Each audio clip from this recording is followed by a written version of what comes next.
నమస్తే తెలుగు వారి విశ్వవేదిక TV9 USA వారధి కార్యక్రమానికి స్వాగతం. నేను పద్మావతి. బడ్జెట్లో కాంగ్రెస్ ఫోకస్ మారిందా? 6 గ్యారెంటీల అమలు సంగతి ఏంటి? ప్రతిపక్ష నాయకుడిని సభకు రావాలి అనటంలో కారణం ఏంటి? ఈ విషయాలపై మాట్లాడడానికి ఈరోజు వారధికి గెస్ట్గా వచ్చారు ఎన్ఎస్యుఐ రాష్ట్ర అధ్యక్షులు ఎమ్మెల్సీ బల్మూరి వెంకట్. వారితో మాట్లాడాలనుకునే కాల్ చేసిన నెంబర్స్ 914023490015, 914023490016.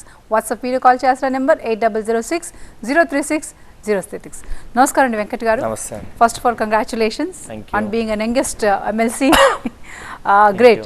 అంటే మామూలుగా ఈ ఎన్ఎస్యుఐ రాష్ట్ర అధ్యక్షులు కాబట్టి activities okay, but as a MLC అన్న ఒక కొత్త పదం ఎలా అనిపిస్తుంది? అంటే ఇది ఒక పెద్ద రెస్పాన్సిబిలిటీ లేక సార్. ఇన్ని రోజులు ఏంటంటే పోరాటం చేసి సమస్యలపైన ఏవైతే సమస్యలున్నాయో సమస్యలు బయటికి తీసుకొచ్చే ప్రయత్నం చేస్తుండే. కానీ ఈరోజు ఏంటంటే ఒక బాధ్యతను పెట్టి, ఒక బాధ్యత నా కష్టాన్ని గుర్తించి ఒక బాధ్యతను నా పైన పెట్టి ఏ సమస్యలపైన అయితే పోరాటం చేసినా ఆ సమస్యలు పరిష్కరించాల్సిన ఒక బాధ్యత ఏ రకంగా పరిష్కరించాలి ఒక డెసిషన్ మేకింగ్ చైర్లో ఈరోజు నన్ను కూర్చోబెట్టడం జరిగింది. సో సంతోషంతో పాటు ఇన్ని రోజులు ఏంటంటే ఆవేశంతో పనిచేయాల్సి వచ్చింది. ఇప్పుడు పెద్దల సభకి అతి చిన్న వయసులో వెళ్ళినాను కాబట్టి వారి యొక్క ఏదైతే ఆలోచనలు కానీ ఓర్పు సహనంతో పాటు, సరే ఆవేశంతో పాటు ఓర్పు సహనం ఆలోచించుకుంటూ ఆలోచనతోటి సమస్యల్ని పరిష్కరించే దిశగా ఆలోచించి పనిచేయాల్సి వస్తుంది. గ్రేట్. అంటే ఆల్మోస్ట్ అంటే రేవంత్ గారి టీంని చూస్తుంటే అంటే ఆయన కూర్చోట్లే ఎవరిని కూర్చొని ఎట్టడం లేదన్నట్టు పనితీరు సాగుతోంది. అండ్ 100 days అన్నది అందరూ అంటే మీరు లెక్క పెట్టడమేమో కానీ వేరే వాళ్ళు లెక్క పెడుతున్నారు 100 days అనేసి. నిజంగా 100 daysలో అమలు చేస్తామన్న గ్యారంటీ ఆర్ కాన్ఫిడెన్స్ మీరు చూపిస్తున్నారు. బట్ ఉన్న ఆ 6 గ్యారంటీలలో సెగ్మెంట్స్ చూస్తే చాలా ఉన్నాయి. దాంట్లో అమలైనవి 2 ప్రస్తుతానికి ఆర్ కైండ్ ఆఫ్. సో నిజంగా టైం ఉండదంటారా ఇంకా 100%? ఇప్పుడు అందులో ప్రాసెస్ ఏంటంటే ఉన్న 6 గ్యారంటీలలో 100 రోజుల లోపల అన్ని గ్యారంటీస్ కూడా ప్రారంభం అవుతాయి. ఇప్పుడు ఫర్ ఎగ్జాంపుల్ 2 లక్షల ఉద్యోగాలు ఉన్నాయి. 2 లక్షల ఉద్యోగాలు 100 రోజుల్లో అయితే ఫిల్ చేయలేరు కదా. కాకపోతే దానికి సంబంధించిన నోటిఫికేషన్ కానీ జాబ్ క్యాలెండర్స్ కానీ అవన్నీ ప్రకటించడము, దాని తర్వాత ప్రాసెస్ ప్రకారం అన్నీ కూడా అమలు అవుతాయి. అండ్ ఇంకొకటి మీరు ఒక మాట అన్నారు, ఆ కాన్ఫిడెన్స్ అనేది 100% గవర్నమెంట్ ముఖ్యమంత్రి గారు ఏదైతే ఇచ్చిన హామీల్ని ప్రజలకి డెలివర్ చేస్తారన్న ఒక కాన్ఫిడెన్స్ ముఖ్యమంత్రి గారు ఆ ప్రభుత్వంలో ఉన్నవారు చూపించాల్సిన అవసరం ఉంటుంది. ఎందుకంటే గత ప్రభుత్వంలో అది చూపించకపోతేనే నా సెగ్మెంట్ సంబంధించి చెప్తా, యువకులు కానీ విద్యార్థులు కానీ ఒక నమ్మకాన్ని కోల్పోయినారు. దాని తర్వాత జరిగిన కాన్సిక్వెన్సెస్, దాని తర్వాత జరిగిన లీకేజ్ కానీ, లీడర్ అనే వ్యక్తి గట్టిగా బలంగా లేకపోతే ఆ వ్యవస్థ కానీ ఆ ఒక పరిస్థితి కానీ జరగాల్సిన సిస్టమ్ కూడా ఇంప్రాపర్గా రన్ అవుతుంది.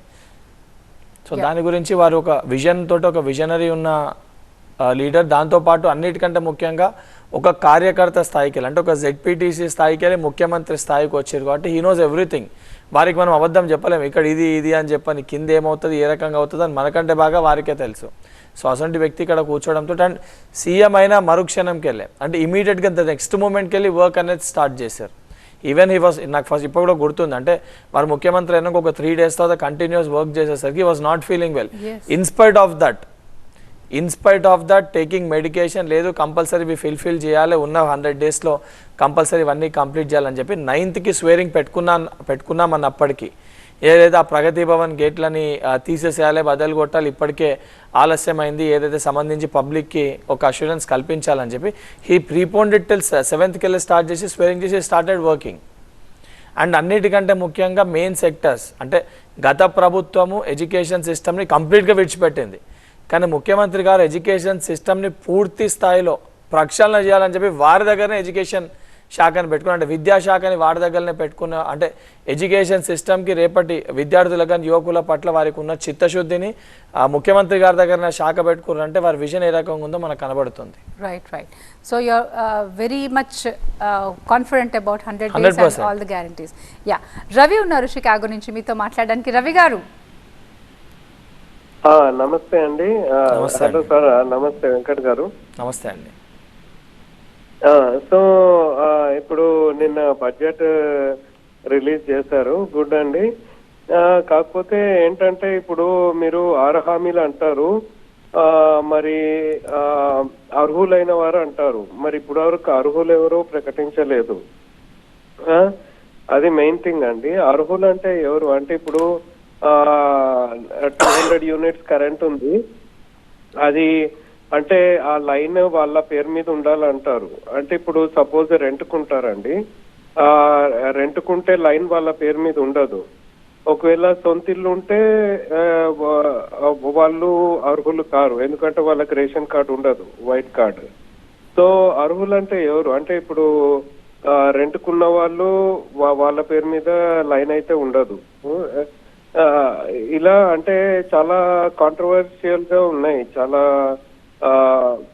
అంటే జస్ట్ ఇట్లా వేగ్గా 6 పథకాలు అంటున్నారు, కానీ అర్హులు అనేటి వాళ్ళు ఎవరు అనేది ఇప్పటివరకు మీరు డెఫినేషన్ ఇవ్వలేదు. బీపీఎల్ అంటే బీపీఎల్ అంటారు, కానీ రవి గారు చాలా స్పష్టంగా బిలో పావర్టీ లైన్లో ఉన్నవారికి, వైట్ రేషన్ కార్డు ఉన్నవారికి, సరే సొంత ఇల్లు ఉండాలి లైన్ వారిపైన అనే దాంతోపాటు white ration card is the main. అంటే బీపీఎల్ లైన్, బిలో పావర్టీ లైన్లో ఉన్న వారికే ఇది చేస్తారు. దాంతోపాటు లాస్ట్ 3 months 4 months ఏదైతే సంబంధించిన ఆ డేటాను కూడా కలెక్ట్ చేయడం జరిగింది. అంటే యూసేజ్, కరెంట్ యూసేజ్ ఎంతమంది ఏ రకంగా చేస్తున్నారు ఆ డేటా ప్రకారం అవన్నీ కూడా గవర్నమెంట్ దానికి క్లారిటీతో ఉంది.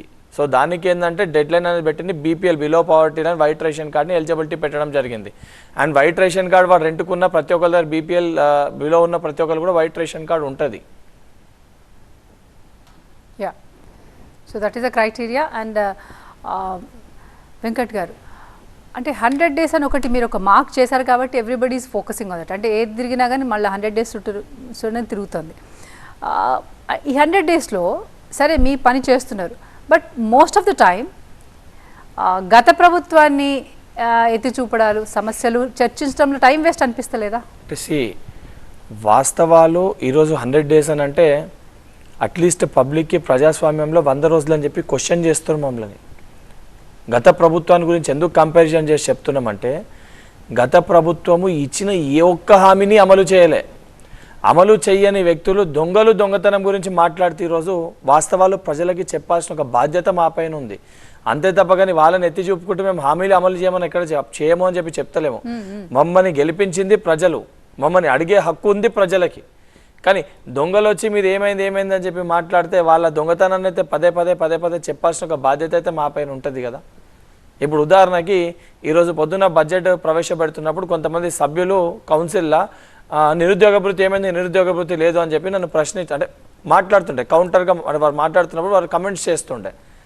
10 సంవత్సరాలు అధికారంలో ఉండి అసలు నిరుద్యోగ భృతి యువకుల గురించి ఏ రోజు ముఖ్యమంత్రి గారు ప్రస్తావించకుండా, వారికి సంబంధించిన నాయకులు ఎవరూ ప్రస్తావించకుండా, ఏదైతే 60 రోజులు పూర్తయి చాలా స్పష్టంగా విద్యార్థులకి, యువకులకి బడ్జెట్లో సరైన స్థానం కల్పించి ఎక్కువ నిధులు కేటాయించిన తర్వాత కూడా ఒక పూర్తి స్పష్టత మాకు ఉన్నప్పటికీ కూడా వారు దాని గురించి క్వశ్చన్ చేసి కమెంట్ చేస్తుంటే మరి వారు చేసిన విషయాలను చెప్పాల్సిన బాధ్యత మా పైన ఉంటుంది కదా.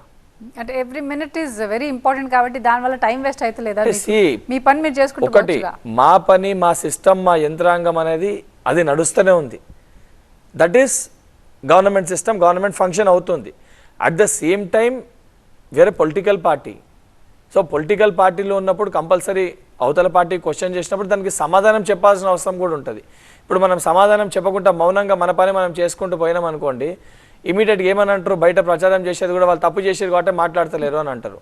సో దాన్ని కౌంటర్ చేయడం కూడా అంతే అవసరం. అంటే గతంలో కాంగ్రెస్ పార్టీ ఎప్పుడు కూడా మేము చేసిన పనుల్ని చెప్పుకోలేకపోయినాం కాబట్టి కాంగ్రెస్ పార్టీ ఏదైతే ఇందిరా మిల్లు ఇచ్చినా కానీ, ఫీజు రియంబర్స్మెంట్ ఇచ్చినా, స్కాలర్షిప్ ఇచ్చినా, రైతులకు రుణమాఫీ చేసినా, ఉచిత కరెంట్ ఇచ్చినా, ఇవన్నీ గతంలో కాంగ్రెస్ పార్టీ ప్రారంభించినాయి.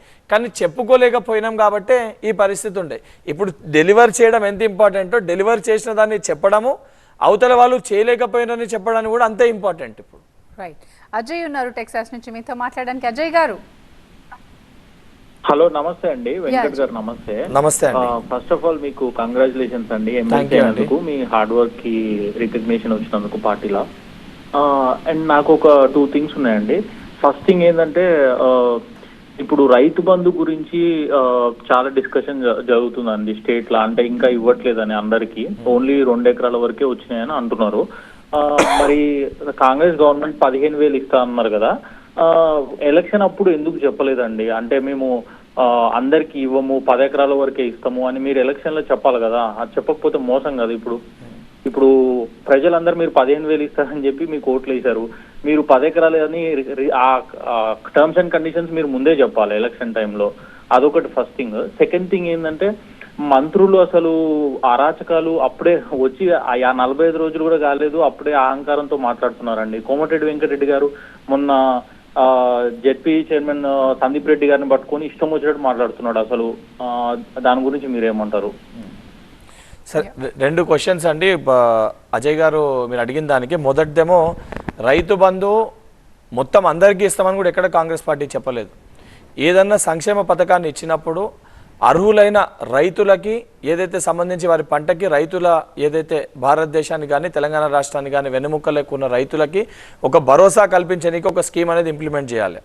కానీ ఏదైతే సంబంధించి 10 ఎకరాలు దాన్ని కట్ ఆఫ్ పెట్టకుండా 100 ఎకరాలు ఉన్న భూస్వాములకు కూడా దాని రైతు బంధు ఇవ్వడం వల్ల అర్హులైన రైతులకి ఏదైతే రైతు బంధు ఇవ్వకపోవడం కానివ్వండి, దానితో పాటు ఆ డబ్బు అనేది అది ప్రజల డబ్బు, అది ప్రజలు మనం కట్టే డబ్బు, మన డబ్బుని మనము ఏదైతే ధనికులకి కట్టబెడితే దానివల్ల నష్టపోయేది ఎవరైతే అర్హులైన ఉన్న రైతులు నష్టపోతారు. కాబట్టి దాన్ని కౌలు రైతులకు కూడా అందిస్తామనే ఉద్దేశంతో కట్ ఆఫ్ పెట్టినాం. ఇది కట్ ఆఫ్ పెట్టాలని చెప్పి ప్రతి ఒక్కరు కూడా కోరుకుంది ఇది.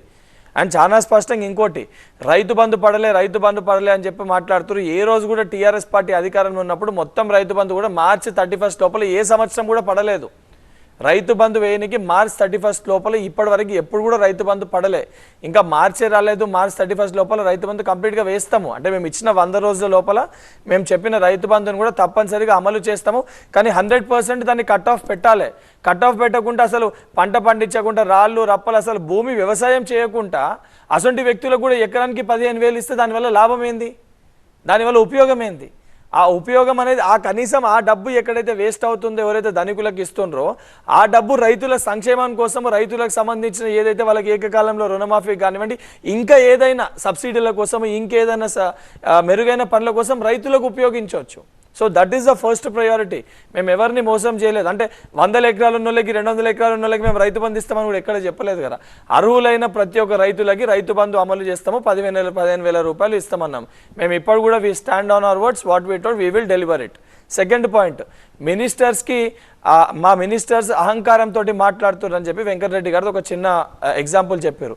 కాకపోతే అక్కడ అదే సంబంధించి పూర్తి కన్వర్జేషన్ అక్కడ ఉన్న సంబంధించిన ఎవరైతే జెడ్పీ చైర్మన్ గారు ఏం మాట్లాడినరు, వారి యొక్క వ్యవహారం, వారు ముఖ్యమంత్రి గారి గురించి వారికి మైక్ ఇచ్చినప్పుడు వారు ఏ రకంగా సంబోధించారు, రాష్ట్ర ప్రభుత్వం గురించి వారు ఏ రకంగా సంబోధించారు, రైతుల్ని పట్టించుకుంటలేమని చెప్పి మిస్గైడ్ చేసే ప్రయత్నం ఏ రకంగా చేశారు, ఇవన్నీ మాట్లాడినప్పుడు ఒక మంత్రిగా వారి పక్కన ఉన్నప్పుడు వారికి ఒక చైర్ ఇచ్చినప్పుడు ప్రభుత్వం ఏమి చేయాలనే ఉద్దేశంతో చెప్పే ప్రయత్నం చేయాలి తప్ప 35 రోజులు కాకముందే అదేమైంది అదేమైంది అని చెప్పి క్వశ్చన్ చేస్తే 6 నెలల వరకు ఏమి ప్రశ్నించొద్దు, 6 నెలలు సమయం ఇవ్వాలని చెప్పని వాళ్ళ వర్కింగ్ ప్రెసిడెంట్ కేటీఆర్ గారే మాట్లాడతారు.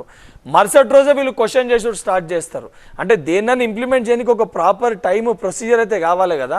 ఏదైతే వాళ్ళు 10 సంవత్సరాలల్లో ఇచ్చిన ఒక్క హామీ కూడా, దళితుని ముఖ్యమంత్రి చేస్తానని మోసం చేశారు, దళితులకు 3 ఎకరాల భూమి ఇస్తా అని చెప్పి మోసం చేశారు, విద్యార్థులకు KG to PG ఉచిత విద్య అన్నారు మోసం చేశారు, యువకులకు 2 లక్షల ఉద్యోగాలు అన్నారు మోసం చేశారు, రైతులకు ఏకకాలంలో రుణమాఫీ అన్నారు మోసం చేశారు, గిరిజనులకి పోడు భూములు అన్నారు మోసం చేశారు, మైనారిటీలకి 12% రిజర్వేషన్ అన్నారు మోసం చేశారు, మహిళలకి సంక్షేమ పథకాలు తీసుకొని వస్తామని మోసం చేశారు. అసలు వాళ్ళ 10 సంవత్సరాల పరిపాలనలో ఏమి బాగుపడ్డదంటే కల్వకుంట్ల కుటుంబం తప్ప ఎవరు బాగుపడలేదు అందరికీ తెలుసు.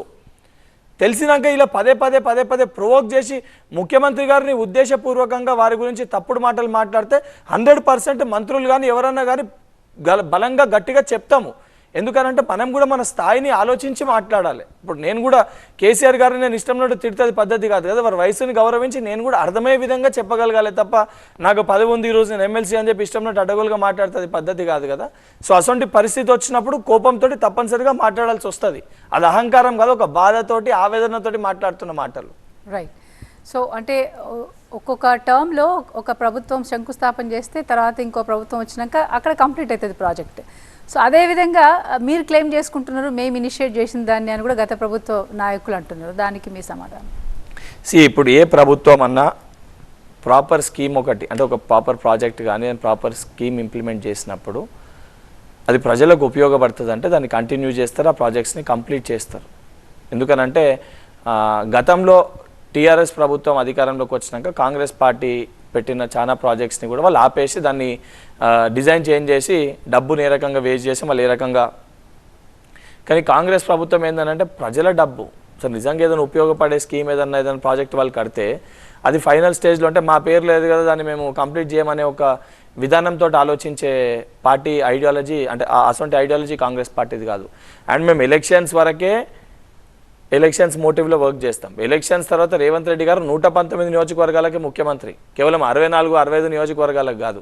అది గతంలో టీఆర్ఎస్ పార్టీ పరిపాలన ఆ విధంగా ఉండే. మా శాసనసభ్యుడు ఏ నియోజకవర్గంలో ఉంటే అక్కడనే మేము దళిత బంధు ఇస్తాము, అక్కడనే డబుల్ బెడ్రూమ్ ఇల్లు ఇస్తాము, అక్కడనే రుణమాఫీ అవుతుంది, అక్కడనే పెన్షన్లు వస్తాయి అనేది వాళ్ళ వ్యవహార శైలి ఆ విధంగా ఉండే. కానీ ఇక్కడ ముఖ్యమంత్రి గారు చాలా స్పష్టంగా ఏం చెప్తున్నారు, ప్రతిపక్ష నాయకులు మేమేమన్నా తప్పులు చేసినా మా తప్పుల్ని ఎత్తి చూపితే, అంటే మా తప్పులు చేసినా మా దృష్టికి తీసుకొని వస్తే ప్రజల సంక్షేమం కోసం, మెరుగైన పరిపాలన కోసం మీరు ఇచ్చిన ఇన్పుట్స్ని కూడా తీసుకొని స్వాగతిస్తామని చెప్పి ముఖ్యమంత్రి గారు ఓపెన్గా అసెంబ్లీ సాక్షిగా మాట్లాడారు.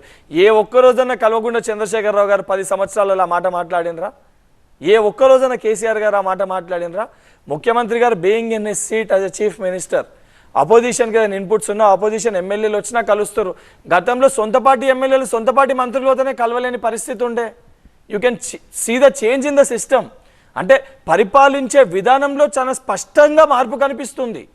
గతంలో ముఖ్యమంత్రి గారు సొంత పార్టీ మంత్రులకు కలవకపోతుండే, ఈరోజు సామాన్య ప్రజలకి, సరే ప్రతిపక్ష పార్టీ ఎమ్మెల్యేలు కాదు, సామాన్య ప్రజలకు కూడా ముఖ్యమంత్రి గారు అందుబాటులో ఉంటుండ్రు, కలవగలుగుతుండ్రు. ఇది నిజమైన ప్రజాస్వామ్యం, ఇది ప్రజలు కోరుకున్నది ఇది. Right right. మహేష్ ఉన్నారు కాలిఫోర్నియా నుంచి. మహేష్ గారు. నమస్తే అండి. ఒక 2 క్వశ్చన్స్ ఉన్నాయి యా. సార్. ఇప్పుడు టిఆర్ఎస్ గవర్నమెంట్ దిగిపోయే టైంకి కొన్ని అయిపోయినటువంటి డబుల్ బెడ్రూమ్ హౌసెస్ ఇక్కడ కామారెడ్డి దగ్గర కొన్ని ఉన్నాయి, హుస్నాబాద్ ఏరియాలో కొన్ని కంప్లీట్ అయిన డబుల్ బెడ్రూమ్స్ ఉన్నాయి, కొన్ని ఏమో 75% కన్స్ట్రక్షన్ అయిపోయిన డబుల్ బెడ్రూమ్స్ ఉన్నాయి. సో అలాంటివి మరి మొత్తం స్టేట్ వైడ్ కన్సాలిడేట్ చేసి పూర్ పబ్లిక్ కి డిస్ట్రిబ్యూట్ చేసే రకంగా అది ఇంకా జరగనట్టుగా ఉంది. మరి అది ఎప్పుడు చేస్తారు? ఎందుకంటే మీ కరెక్ట్ అడ్రస్ ఇంకా నేను చెప్పగలను కాబట్టి కన్సాలిడేట్ చేసి కొన్ని అయితే అయిపోయినాయి, నిరుపయోగంగా కూడా ఉన్నాయి. టీవీ9 కూడా రిక్వెస్ట్ ఏంటంటే మీరు ఇలాంటి ప్రోగ్రామ్ ఒకటి తీసుకొని కొంచెం సోషలైజ్ చేసినా కూడా ఇంకా బాగుంటుంది. మీరు పూర్ పబ్లిక్ కి అది ఇస్తే బాగుంటుందండి, ఇల్లు లేని వాళ్ళకి. అది ఎప్పుడు చేస్తారు? సెకండ్ క్వశ్చన్ ఏంటంటే ఈ గవర్నమెంట్ హాస్పిటల్ అండి, వరంగల్ ఎంజిఎం, హైదరాబాద్ ఉస్మానియా, గాంధీలో medical facilities and medical equipment కొంత అవుట్డేటెడ్ పనిచేయని ఎక్విప్మెంట్, లేకపోతే కొంత అడ్వాన్స్డ్ టెక్నాలజీతో ఎక్విప్మెంట్ లేదు. కాబట్టి మీరు పూర్తిగా గవర్నమెంట్ హాస్పిటల్ కొత్తగా కడితే చాలా టైం పడుతుంది, కానీ ఉన్న హాస్పిటల్లో కొంత మెడికల్ ఎక్విప్మెంట్ని మార్చి కొంచెం advanced medical equipment, hygienic medical conditions తీసుకొచ్చే రకంగా మీరు ఎప్పుడు చేస్తారు? ఎందుకంటే హైజీనిక్ కండిషన్స్ అసలు లేవండి ఈ హాస్పిటల్స్ లో, చాలా ఘోరంగా ఉన్నాయి, మీకు తెలుసు. But when are you going to do that? First వారు అడిగిన క్వశ్చన్ ఏదైతే సంబంధించి మహేష్ గారు అడిగిన దాంట్లో డబుల్ బెడ్రూమ్ ఇల్లు మీరు చూసుకుంటే టీవీ9లో కూడా 1-2 సందర్భాల్లో వేసారు. అంటే ఎంత నాణ్యమైన డబుల్ బెడ్రూమ్ ఇల్లు కట్టారో మనం కూడా చూసినాం. ఒకటి, ఇల్లు ఇచ్చే ముందు రేపొద్దున జరగరాంది ఏదైనా జరిగితే, ఫర్ ఎగ్జాంపుల్ ప్రాపర్గా కట్టకపోయినా రేపొద్దున ఇంకేదైనా ఏదైనా జరగరాంది జరిగితే end of the day the government should take that blame. So దాన్ని పూర్తి స్థాయిలో దాన్ని ప్రాపర్గా కట్టినరా, అది నాణ్యంగా ఉందా, రేపొద్దు నిలబడగలుగుతుందా లేదా అనేది దానిపైన ఫస్ట్ ఎంక్వైరీ చేస్తారు, దానికి సంబంధించి చెక్ చేస్తారు. First point. సెకండ్ది, అర్హులైన వాళ్ళకి ఇల్లు ఇచ్చే విధంగా. గతంలో ఏంటంటే టీఆర్ఎస్ పార్టీ నాయకులకి పేర్లు రాసుకొని వాళ్ళకి వస్తుంది వీళ్ళకి వస్తుంది అని చెప్పి చేశారు. ఆ రకంగా కాకుండా అర్హులైన నిరుపేదలకి అక్కడ ఉన్న ఇల్లు ఇచ్చే విధంగా, అంటే అక్కడ స్థానికంగా ఎక్కడైతే కట్టారో అక్కడ ఉన్న నిరుపేదలకు ఇల్లు ఇచ్చే విధంగా ఆ డేటాను కూడా సంబంధించి ముఖ్యమంత్రి గారు ఆల్రెడీ ఆదేశించడం జరిగింది. కలెక్టర్ గారు ఆ వర్క్ పైన ఆ డేటాను కలెక్ట్ చేసుకొని కాంగ్రెస్ పార్టీ కార్యకర్తలు కాదు, అర్హులైన పేదలకి ఇల్లు ఇచ్చే ఒక ప్రక్రియను కూడా ప్రారంభించారు. ఆ ప్రొసీజర్ కూడా తీయడం జరుగుతుంది. కానీ తీసినప్పుడు ఏంటంటే ప్రతి గ్రామానికి కనీసం 300 ఇల్లు ఇవ్వాలని చెప్పి ఒక నిర్ణయం తీసుకురు. ఉదాహరణగా ఒక 20 కట్టిర్రు అనుకోండి, మిగతా 280 మందికి కూడా జాగా లేని వారికి 5 లక్షల, జాగున్న వారికి 5 లక్షల రూపాయలు, జాగా లేకపోతే ఏదైతే మా స్కీమ్లు ఉన్నదో ఆ జాగా కేటాయించడం. ఆ ప్రకారంగా 300 మందికి కనీసం ఒక గ్రామానికి ఇచ్చే ప్రయత్నంలో అవి ఇవి కలిపి ఇద్దామనే ఉద్దేశంతో దానిపైన ఒక డేటా తీసి, అది డబుల్ బెడ్రూమ్ది. సెకండ్ది గవర్నమెంట్ హాస్పిటల్స్ది.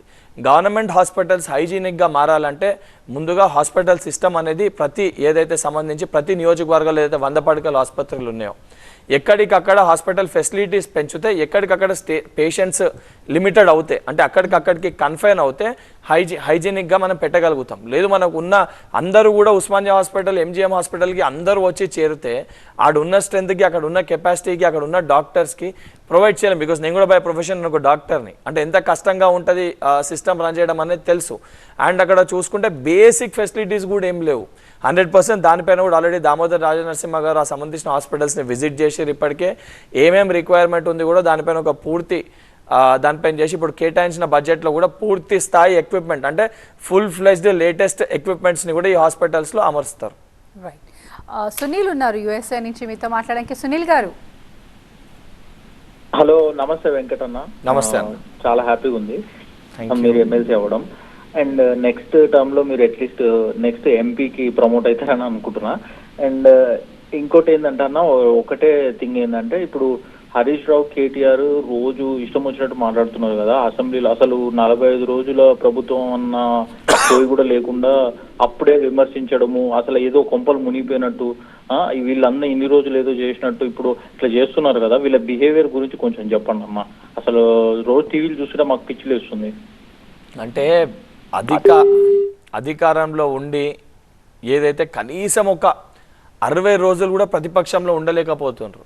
ఇప్పుడు వాస్తవానికి ఓ చిన్న ఎగ్జాంపుల్, ఇప్పుడు మహిళలకు సంబంధించి ఉచిత బస్ ఫెసిలిటీస్ని ప్రొవైడ్ చేయడం జరిగింది. సరే, మాకు స్పష్టత ఉంది, టీఆర్ఎస్ పార్టీకి మహిళల పట్ల చిత్తశుద్ధి లేదని చెప్పి ఎప్పుడైతే వారి మొదటి క్యాబినెట్లో, కేసీఆర్ గారి క్యాబినెట్లో ఒక్క మహిళ కూడా లేకపోతే మాకు అప్పుడే క్లారిటీ ఉంది వీళ్ళు మహిళలకు సంబంధించి మహిళల కోసం పనిచేది ప్రభుత్వం అని మాకు తెలుసు. కాబట్టి ఈరోజు మళ్ళీ దాన్ని ప్రూవ్ చేసుకుంటారు. అంటే మహిళలకి ఉచిత ట్రాన్స్పోర్ట్ ఫెసిలిటీ ఇస్తే ఎందుకు ఇచ్చారు, క్యాన్సిల్ చేయండి, ఇటువంటి కరెక్ట్ స్కీమ్ కాదని చెప్పని మా ఆటో సోదరులని రెచ్చగొట్టి బయటికి తీసుకొని వచ్చి ప్రొటెక్ట్ చేయడం కరెక్టా?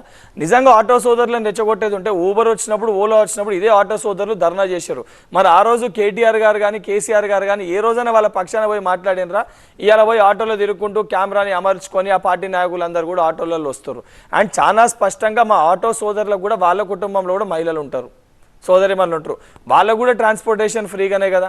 దానితో పాటు ఆటో సోదరులను కూడా ఆదుకుంటామని చెప్పి చాలా స్పష్టంగా ముఖ్యమంత్రి గారు, మా సంబంధించిన శాఖ మంత్రి పొన్నం ప్రభాకర్ గారు చెప్పినాక కూడా ఉద్దేశపూర్వకంగా వచ్చి ఏదో రెచ్చగొట్టి కావాలని చెప్పని ఏదో ఆటోని తీసుకొని వచ్చి ఏంటంటే వీళ్ళకి స్కీమ్ ప్రాపర్గా ఉన్నా, మంచి స్కీమ్ చేసినా కూడా మెచ్చుకొని దాన్ని ప్రాపర్గా బాగుందని చెప్పే పరిస్థితి కాదు. ఏది చేసినా కూడా ఒక అహంకారంతో మాట్లాడాలని.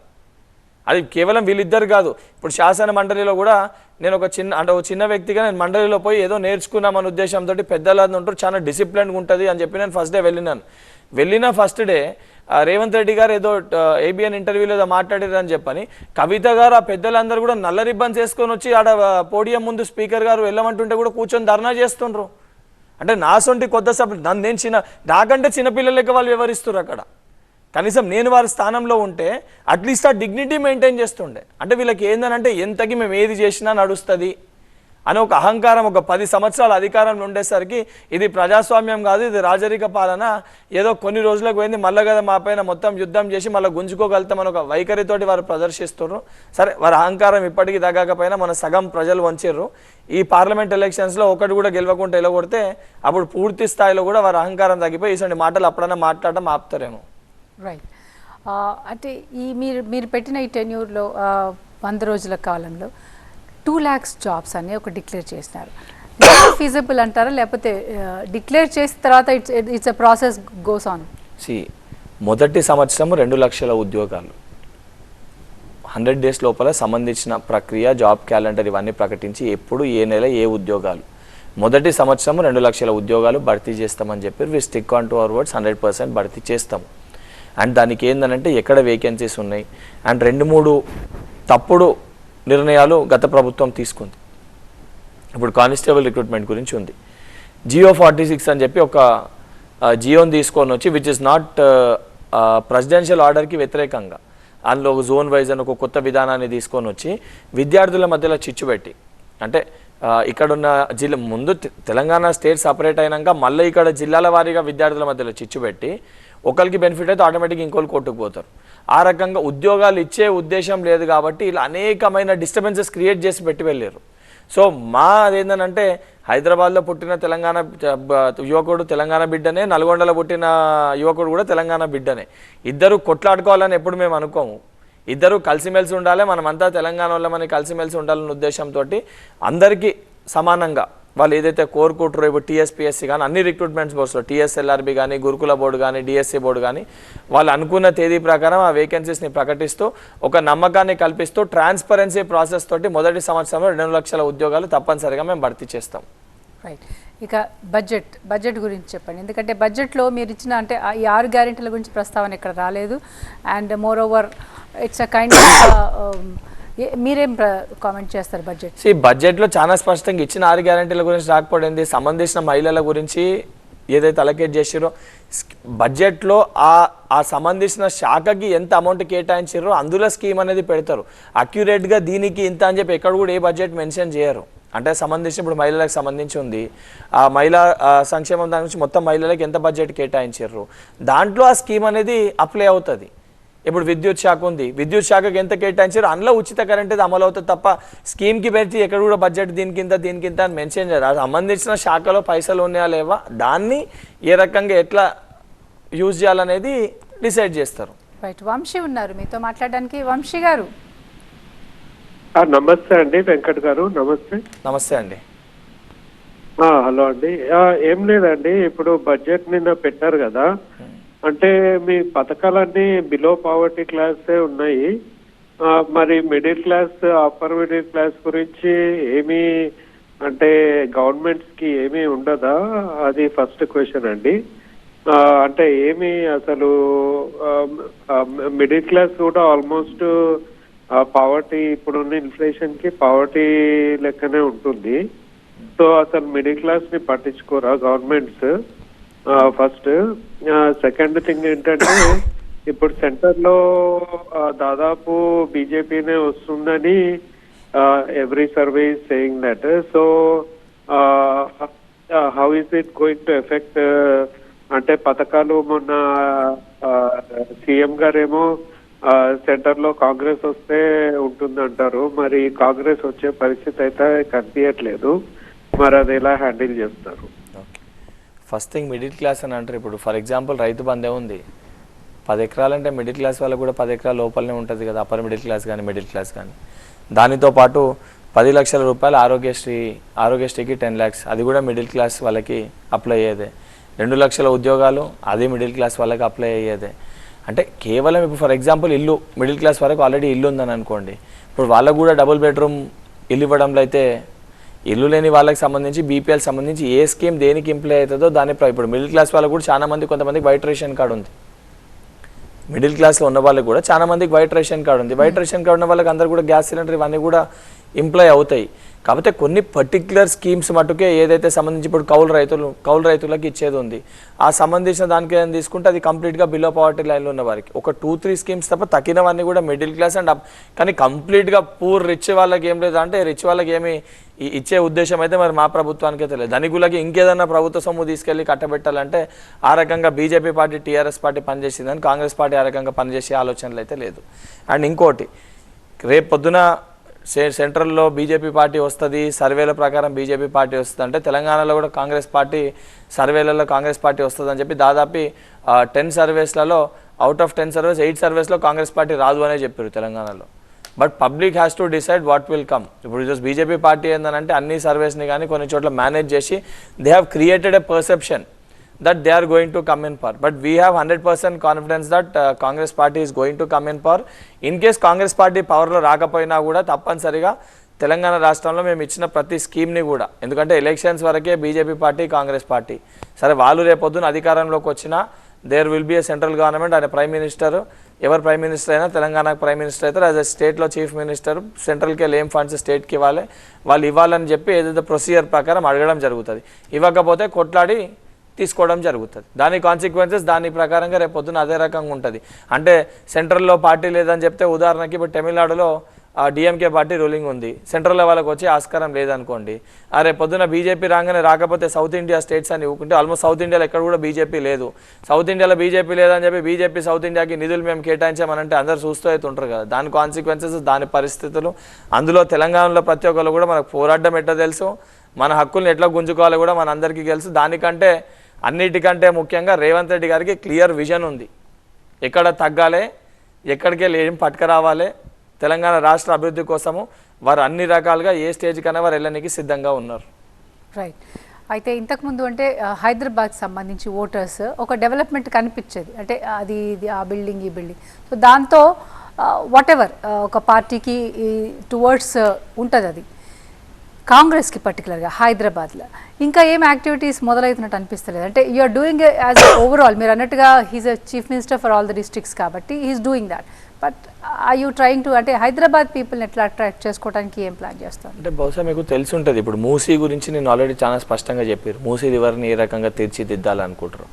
దాంతోపాటు మెట్రో రైల్ని ఎక్కడికి వెళ్ళి ఎక్స్టెండ్ చేస్తారు, వైడ్గా మెట్రో రైల్ని 7 వరకు స్ప్రెడ్ చేస్తున్నారు, అటు కందుకూరు వరకు కానీ ఇటు ఎయిర్పోర్ట్ వరకు కానీ చార్మినార్ ఏరియాలో కూడా చాలా స్పష్టంగా. దానితో పాటు డెవలప్ కానీ హైకోర్టుని కూడా షిఫ్ట్ చేయడానికి కూడా చాలా స్పష్టంగా చెప్పారు. దాంతోపాటు రోడ్స్ ఎక్కడైతే డ్రైనేజ్ ప్రాబ్లం ఏదైతే ఉందో, అంటే మనం ప్రతి సంవత్సరం కూడా చూస్తాం, ఏదైతే డ్రైనేజ్ ఫెసిలిటీ ప్రాపర్గా లేకపోవడం వలన, ఏదైతే మూసీ దగ్గర కట్టి ఏదైతే వాటర్ సంబంధించి రావడం వలన ఫ్లడ్స్ మనం లాస్ట్ 3-4 ఇయర్స్కి వెళ్ళి చూస్తాం. సో అటువంటి పరిస్థితి రాకుండా దానిపైన కూడా రివ్యూ అనేది చేయడం జరిగింది. అండ్ సిటీలో సంబంధించి కొత్త కంపెనీస్ని కానీ డెవలప్మెంట్ కానీ అవుటర్ రింగ్ రోడ్ కానీ లేకపోతే రీజనల్ రింగ్ రోడ్తో పాటు సిటీని ఇంకా ఎక్స్పాండ్ చేయడానికి కూడా స్కీమ్స్ కనిపిస్తున్నాయి. అంటే ఎక్కడికక్కడ ముఖ్యమంత్రి గారు దానిపైన కూడా సంబంధించి ఇంప్లిమెంట్ చేస్తారు. నిన్న కూడా అక్బరుద్దీన్ ఓవైసీ గారు అసెంబ్లీలో క్వశ్చన్ చేస్తే కూడా హైదరాబాద్కి ఎన్ని నిధులు కేటాయిస్తారు, ఎక్కడెక్కడ ఏమేమి కేటాయిస్తారు కూడా చాలా స్పష్టంగా చెప్పారు. కాబట్టి అదే చెప్తున్నాను కదా, ప్రతి చోట కూడా డెవలప్మెంట్ జరుగుతున్నప్పుడు ప్రతి చోట కూడా డెవలప్మెంట్ చేయాలనే ఉద్దేశంతో ముఖ్యమంత్రి గారు ఉన్నారు. ఎక్కడ కూడా వివక్షత, హైదరాబాద్లో మాకు గెలిపేయలేదు, మాకు ఓట్లు పడలేదు అని చెప్పి హైదరాబాద్ని పట్టించుకోము అని చెప్పి నువ్వేంటంటే కొంతమంది ఒక పర్సెప్షన్ క్రియేట్ చేసే ప్రయత్నం చేస్తారు. హైదరాబాద్ డెవలప్మెంట్ కూడా అందరూ ఊహించిన దానికంటే ఇంకా రెట్టింపు స్థాయిలో డెవలప్మెంట్ మీకు కనబడుతుంది, మీరు రేపు చూస్తారు కూడా అది. రైట్. అంటే ఇంకొక సందర్భంలో ముఖ్యమంత్రి రేవంత్ రెడ్డి గారు అన్నారు, అంటే ఆర్భాటాలు తగ్గించుకోవాలి, ఖర్చులు తగ్గించుకోవాలి. అంటే ఏంటిది, అంటే what does it mean?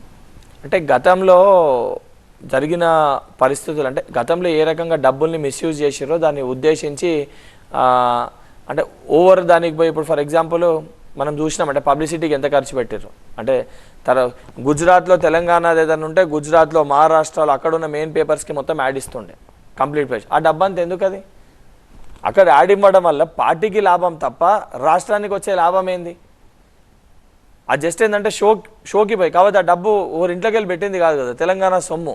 So ఇటువంటి వాటికి అంగులు ఆర్భాటాలు తగ్గించుకోవాలి సంబంధించి మనకు. ఎందుకంటే ఇప్పుడు ఆల్రెడీ అప్పులు అంటే 8 లక్షల కోట్లు 7 నుంచి 8 లక్షల కోట్లు అప్పు చేశారు. ఇంకా మనం అట్లనే కదా, అప్పులు ఉన్నా కూడా లేదు, ఇంకా అవసరం లేని వాటిపైన వృధా ఖర్చులు పెడితే ఇబ్బంది అవుతుంది, కాబట్టి అంగులు ఆర్భాటాలు తగ్గించుకోవాలని ఆ కాన్స్టెక్స్లో వారు మాట్లాడడం జరిగింది. రైట్. ఇక ఇతర పార్టీ నేతలు అంటే వాట్ డు యు సే మీ పార్టీలోకి రావటం, సో అది వాళ్ళు మీ మీద నమ్మొస్తున్నారా లేకపోతే ఇంకేమైనా ఆశ ఎనీ హోప్తో వస్తున్నారా? అంటే ఇప్పటికి కూడా సిట్టింగ్ ఎమ్మెల్యేస్ని ఎవరినైతే చేర్చుకోలేదు. అంటే ఇక్కడ పరిస్థితి ఎట్లుందంటే సిట్టింగ్ ఎమ్మెల్యేస్ పాపం వాళ్ళ సమస్యలపైన కల్వనీకి వస్తే కూడా అవతల వాళ్ళు నువ్వు జాయిన్ కానీ పోతున్నావు అని చెప్పి ఆయన నమ్మక బయటికి వెళ్ళగొడితే వాళ్ళు ఏం చేస్తారు రాక. ఇప్పుడు కాన్స్టిట్యున్సీకి సంబంధించి ఒక ఎమ్మెల్యే, ఏ పార్టీ ఎమ్మెల్యే ఉన్నా ఫస్ట్ ఈజ్ అన్ ఎమ్మెల్యే, సరే ఈ represents from A party, but end of the day if you wants any development in his constituency funds కోసం ఎవరి దగ్గరకు వస్తారు? కేసీఆర్ గారి దగ్గరికి అయితే పోరు కదా టీఆర్ఎస్ పార్టీ వాళ్ళు. సీఎం అంటే రేవంత్ రెడ్డి గారి దగ్గరికి రావాలి కదా. రేవంత్ రెడ్డి గారి దగ్గరికి వచ్చి కలవంగానే రిటర్న్ మళ్ళీ కేసీఆర్ దగ్గరికి పోతే ఆయన దగ్గర రానిపోతే వాళ్ళు ఏం చేస్తారు? ఇప్పుడు అసొంటి పరిస్థితి ఉంది. సో అసొంటులు ఎవరన్నా రేపు పొద్దున రేవంత్ రెడ్డి గారు విధి విధానాలు నచ్చి, అన్నిటికంటే ముఖ్యంగా రేవంత్ రెడ్డి గారు పరిపాలించే విధానము నచ్చి ముఖ్యమంత్రి గుండి రేవంత్ రెడ్డి గారు వాళ్ళకి అపాయింట్మెంట్ ఇస్తారు, ఏదైతే వాళ్ళ శాసనసభ్యులు వాళ్ళ నాయకుడు వారం రోజుల వరకు వాళ్ళకి అపాయింట్మెంట్ ఇస్తలేడు. సో ఎవరన్నా కూడా ఏమని అనుకుంటారు, end of the day self respect ఎవరికైనా ఇంపార్టెంట్. సో ఆ సెల్ఫ్ రెస్పెక్ట్, ఆ ప్రజాస్వామ్యము, ఆ ఇంపార్టెన్స్ కాంగ్రెస్ ప్రభుత్వంలో ఉంది అని చెప్పి భావించి వాళ్ళు రావాలనుకుంటారు, వాళ్ళు వస్తుండ్రు. రైట్. అంటే మీ పార్టీ నాయకులు ఒకళ్ళు కామెంట్ చేశారు, లోక్సభ ఎన్నికల తర్వాత బీఆర్ఎస్ ఖాళీ అవుతుంది అనేసి. నిజంగా అంటే ఐ యు అసెసింగ్ దాట్? అంటే ఒక్కసారి బీఆర్ఎస్ పార్టీలో కేవలం ఒక కుటుంబానికి సంబంధించిన వ్యక్తులే నిర్ణయాలు తీసుకుంటారు, ఇది ప్రజాస్వామ్యబద్ధంగా లేదు, కావాలని చెప్పని ఉద్దేశపూర్వకంగా వాళ్ళ మనస్సాక్షిని చంపుకొని మేము అక్కడ ఉండలేకపోతున్నామని చెప్పి అనేక మంది నాయకులు నాతో కూడా అనేక సందర్భాల్లో మాట్లాడారు.